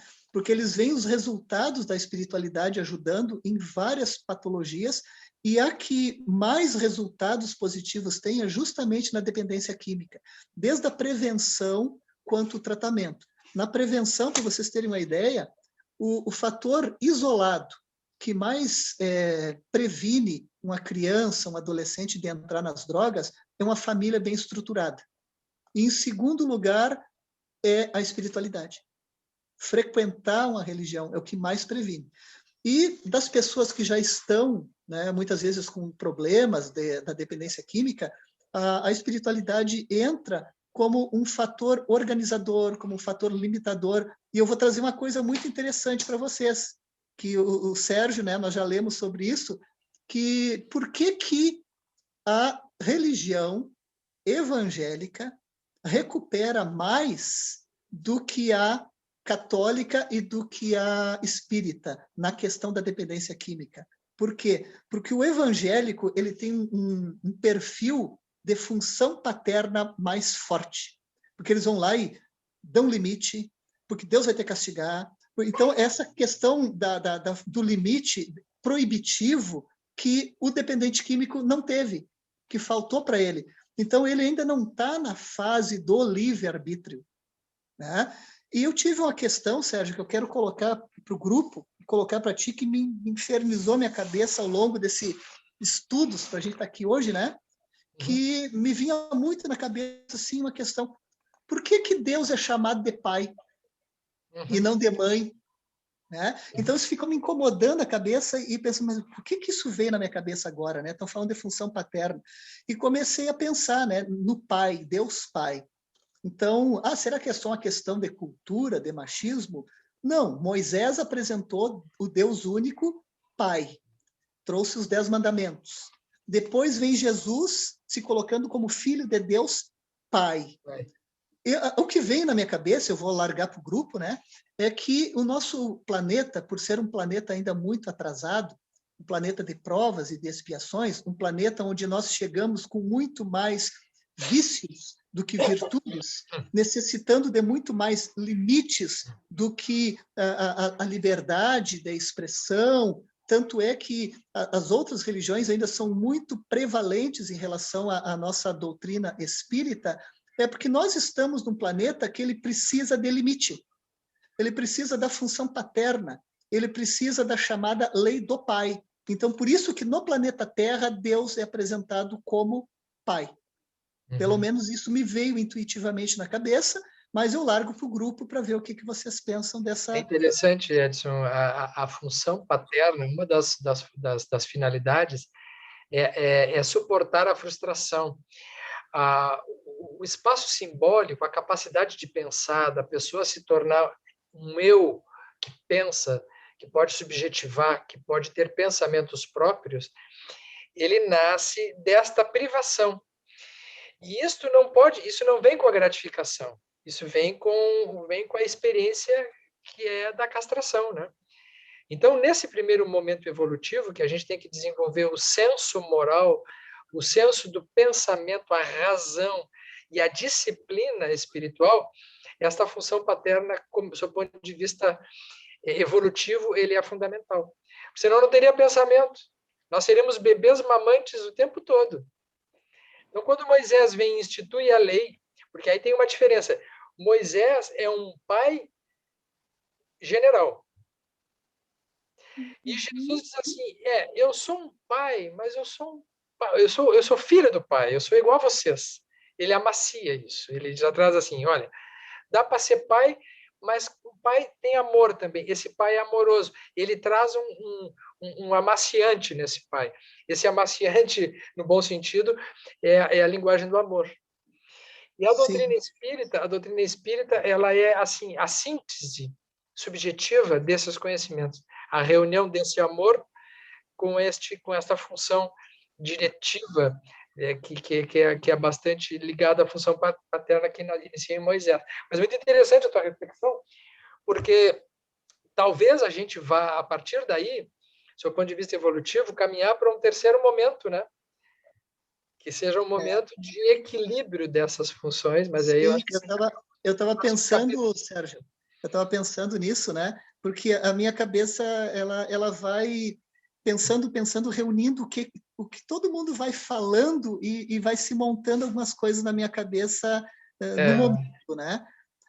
E o que eu estava pensando é o seguinte, esse pai de Moisés, né, faz parte desse mundo de provas e expiações.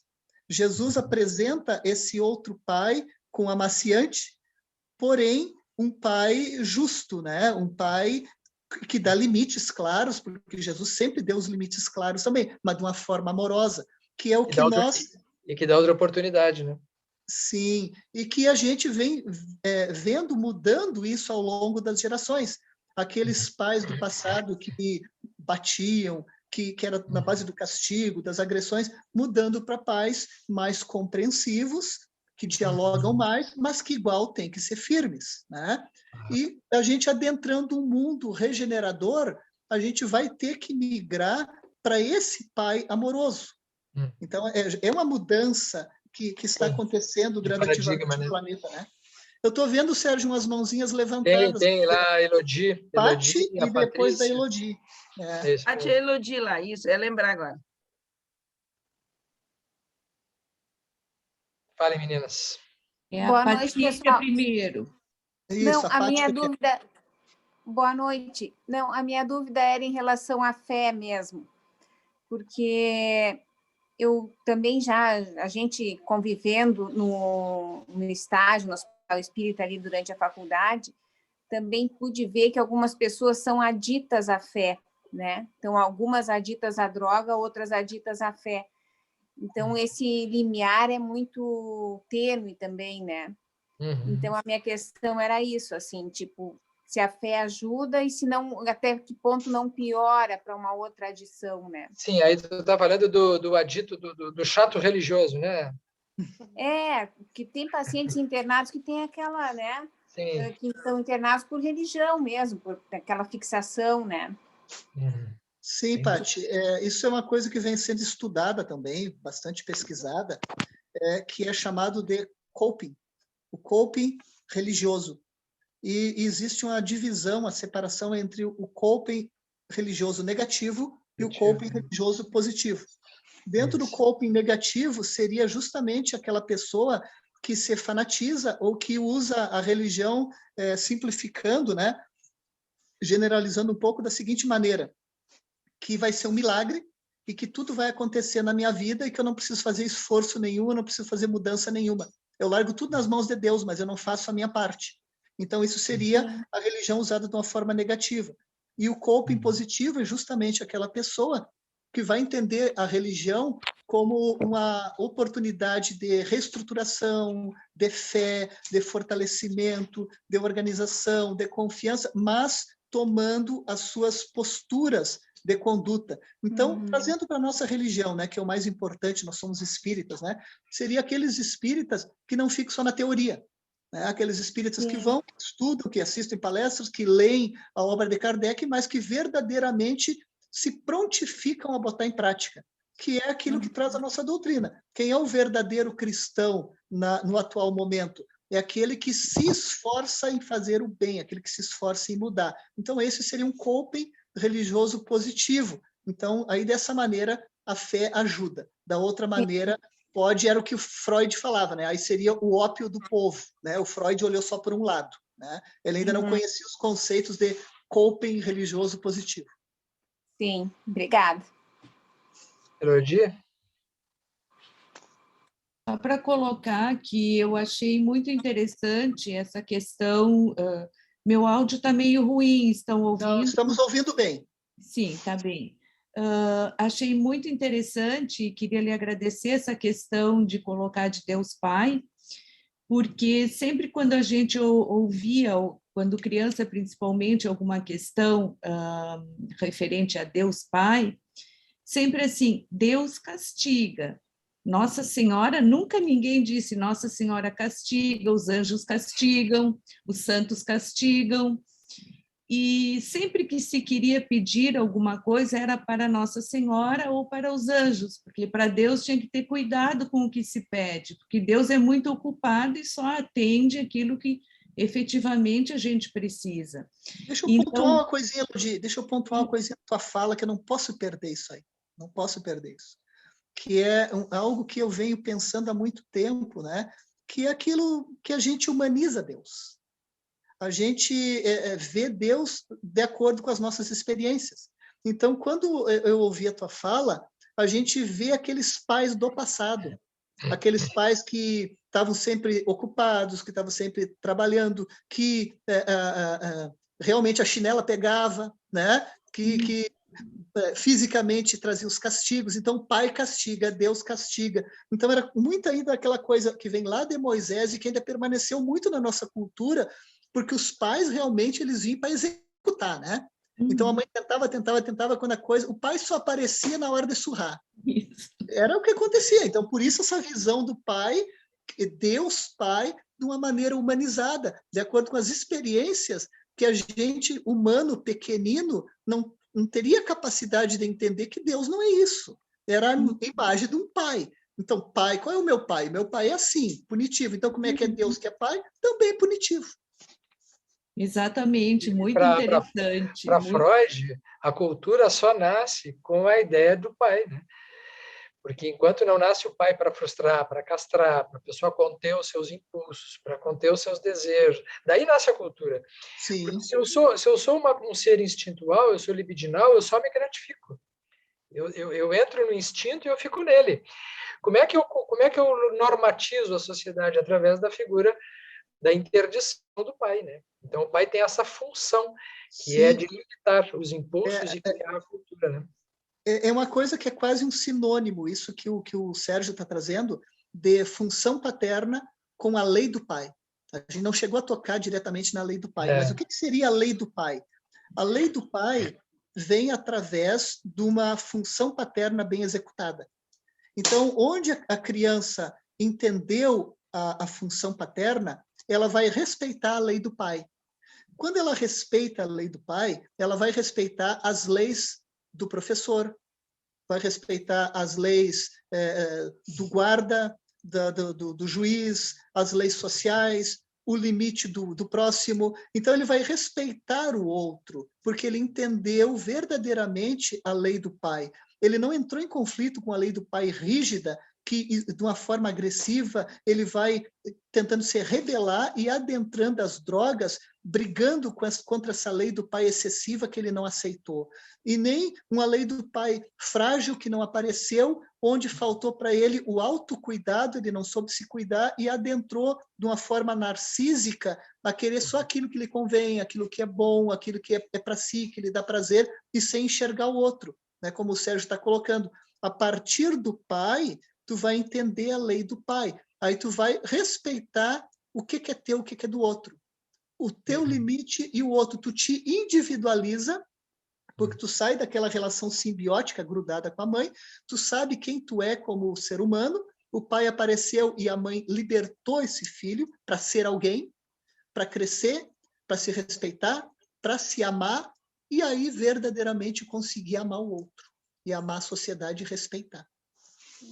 Tem umas mãozinhas aqui, eu acho que a Geni... Acho que a Elodie, eu interrompi a Elodie, ela tinha alguma coisa para continuar, né, Elodie? Diga. Sim, só para concluir, eu só queria colocar que achei também muito importante a questão quando os pais, ou por um motivo ou por outro, não dão essa atenção necessária ao filho na condução da sua educação, da sua personalidade, a fragilidade que esses pais podem ter espiritualmente. E então, este filho com esses pais, ou estes filhos com esses pais, eles formam, me pareceu pela sua fala, um grupo espiritual onde todos necessitam de ajuda. E quando esta família, esses pais e estes filhos, não têm a condição, por um motivo ou outro, de um tratamento psiquiátrico ou psicológico adequado, me parece que a psiquiatria espiritual ela é importantíssima. E nesse ponto, eu tenho, pelo pouco que eu estudei, até por ter crescido num lar católico, a doutrina espírita ela tem as ferramentas necessárias para essa psiquiatria espiritual, para essas famílias fragilizadas. Não sei se concordas com isso, Edson. Obrigada. Sim, sim, com certeza. Com certeza. Temos mais mãozinhas levantadas. Não sei se tem pergunta no chat também. Não, por enquanto não. Tem a Janine e a Karina ali. Ok, vamos lá. Eu fiquei pensando que a doutrina, como esse Cristo redivivo, ela traz um pai não mais rígido e punitivo, mas um pai de amor, um pai que faz esse filho crescer para assumir a responsabilidade da sua vida e para saber que existe livre-arbítrio, que nós vamos fazer as coisas por obrigação enquanto era antes de Jesus. Depois de Jesus, ele veio inaugurar, não é? A gente entende pela doutrina que Jesus veio inaugurar essa responsabilidade pela nossa vida e pelo livre-arbítrio no que diz respeito, assim, não é mais por obrigação, mas sim por querer educar esse espírito, não é? É um pai de amor, é um pai, não é um pai com amaciante, é um pai com energia. Então eu acho muito, muito legal isso. Eu não gostei do amaciante. Maciante é uma ideia assim, é uma ideia assim, ó, é uma ideia assim que Moisés ele traz aquela primeira norma, né? O Moisés era mais sabão gaúcho, não era maciante, né? Jesus ele inaugura o afeto, né? Ele inaugura o amor, ele traz a mensagem de amor, nasce com Jesus. Mas tanto em Moisés como com Jesus, esta resolução vem de fora. É Deus que vai salvar, nós vamos ser, né? O próprio Cristo não desenvolveu muito isso. Ele disse assim, olha, mais adiante o Consolador vai explicar melhor esse negócio, mas até lá aprende a confiar, aprende a rezar, aprende a, né? Jesus continuou aquela ideia de Moisés, só que aí ele trouxe essa afetividade, mas ele anunciou o Consolador. E o Espiritismo, ele dá para a pessoa o protagonismo do Pai. Somos nós que nos tornamos esses protagonistas, já não é mais um Deus que vai nos premiar, que vai nos castigar, que vai nos julgar. Somos nós que construímos, portanto, usasse o termo correto, o livre-arbítrio, né? O livre-arbítrio, a autoria, o protagonismo é nosso. Então, o Espiritismo é uma doutrina para ser descoberta ainda, porque é uma doutrina que esses poderes ficaram dentro de nós. A responsabilidade é nossa. Gente, vocês estão trazendo coisas extremamente importantes e coisas que são muito, muito trabalhadas no nosso grupo de autoajuda, tá? Que para vocês terem um entendimento assim da prática, né, do trabalho, né, lá no grupo. E também a nível de consultório, que a gente trabalha também, que é como se aquelas pessoas viessem numa mesma família, nesses modelos transgeracionais, nessa genética, e tudo numa tentativa de resgatarem e de não recaírem, né, nos mesmos problemas. Alguns conseguem, outros não têm as reservas ainda morais, espirituais muito firmes e acabam não conseguindo e repetem uma trajetória. Mas sempre tem a oportunidade de serem ajudados. Aqueles que buscam, aqueles que aderem a um tratamento psicológico, a um tratamento psiquiátrico, a uma terapia familiar, a um grupo de autoajuda, eles vão reconstruindo a vida, porque aí eles vão reorganizando limites, autocuidado, e é muito interessante, nós vemos muitos dessas pessoas que, depois de terem passado por tragédias, por problemas muito grandes, por causa da dependência química, depois de se recuperarem, dizerem assim, ó, nós crescemos muito com a dependência química, através do grupo, através do que a gente viu aqui, nós somos outras pessoas, a gente descobriu coisas que nós não sabíamos, nós nos posicionamos de uma forma diferente, eles se dialogam melhor, eles se amam mais, então depois de passarem por um tratamento, eles conseguem finalmente, aí sim, resgatar, né? Porque aí há o resgate, porque aí há o encontro desse limite com responsabilidade, com afetividade, com comprometimento, e quando as famílias adquirem isso no grupo, nos consultórios, elas são muito mais felizes. E é isso que faz com que nós, voluntários, nos sintamos muito emocionados, muito felizes de ver que o trabalho dá certo, que as coisas acontecem nos depoimentos daqueles que estão mais organizados, daqueles que estão há 1 ano, 2 anos, 5 anos, 10 anos já sem usar substância, que saiu da família, o crescimento que eles tiveram. Eles dizem bem assim, ó, claro que eu não gostaria de ter passado pelo que eu passei, mas graças a eu ter passado por isso, a tudo que doeu, eu sou um ser humano melhor. A minha família é uma família melhor. Karina, está com a mãozinha levantada? A Karina agora, vez a Karina aí. Sim, na verdade, o que a Janine colocou era o que eu ia falar. Porque, assim, eu estava estudando sobre fé e religiosidade, fé e saúde, né? Então, espiritualidade e saúde. E tem uma questão em que a religiosidade não traz benefícios para a saúde. É quando essa religiosidade ela é colocada com um Deus punidor. Então, quando que a religiosidade não vai ajudar no tratamento? Quando esse Deus é punidor, quando, por exemplo, é colocado a religião, isso Deus está me castigando, né? Então, quando é colocado esse Deus Pai, né, com muita punidor, castrativo, é uma das coisas que as pesquisas mostram em que a fé, ela atrapalha, né? Essa religiosidade, ela vai atrapalhar e não beneficiar. Já quando traz esse Deus, né, mais amoroso, o Deus junto, vamos junto, né? Embora colocando, colocando a fé, né? Ele beneficia. Então, eu queria só colocar isso dos estudos que mostram. Okay. Aqui tem um pedido da Elodie, Edson, para colocar o contato, como assistir às reuniões do apoio fraterno. Ok. Uhum. Nós temos 4 minutinhos apenas, né? Então, eu acho que a gente poderia ir encaminhando o nosso fechamento. Daí, Vera, contigo. O contato ali é só para... colocar, eu acho que o Edson já tinha encaminhado alguma coisa para o Luiz, né, Edson? O nosso contato, ele está aqui hoje, está conosco aqui, que é o Antônio, né, que é o nosso então tá. coordenador do Grupo Apoio Fraterno Santo Ângelo. Então, a gente sempre encaminha para o Antônio, que é ele que coloca sempre os links das reuniões. Tu pode colocar no chat, Antônio, o teu zap, que aí a pessoa que quiser participar da nossa reunião, ela já entra em contato contigo. Aí o Antônio manda o linkzinho para a pessoa. Vou colocar aqui no chat, né? O Antônio vai colocar. Muito bem, Edson. Muito bem, Vera. Eu estou passando aqui, então, a vez aí para caminhar o nosso encerramento. Bom, agradecer mais uma vez.